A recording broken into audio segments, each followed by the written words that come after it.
ดีค่ะวันนี้พัชชาจะพาพี่น้องทำกลีบกระทงนะคะกลีบกระทงกลีบเล็บคุดเห็นบ่อันนี้ใบตองแล้วแต่เราอยากกลีบขนาดไหนด้วยค่ะเอาคือโบเห็น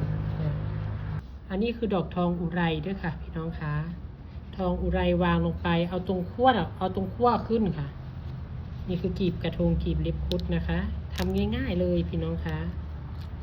แต่เราก็จะได้สีเหลืองของดอกทองอุไรใส่เข้าไปหลังจากนั้นก็เย็บค่ะกรีดกระทงตัดส่วนเกินออกนี่จ้ะเราก็จะได้กรีบลักษณะแบบนี้เนาะค่ะเดี๋ยวทำอีกจักกรีบนะคะอีก1 2 1 2หลังจากนั้นก็วางดอกทองอุไรลงไป1 ดอกเอาทางขั้วทองอุไรหั่นขึ้นทับลงค่ะเวลาเราเย็บนี่รูดสเตปเปอร์นี่เพิ่นก็จะเย็บติดกันกับดอกทองอุไรด้วยค่ะอย่าเย็บขึ้นนั้นหลายนี่ค่ะแล้วก็ตัดออกง่ายบอกค่ะ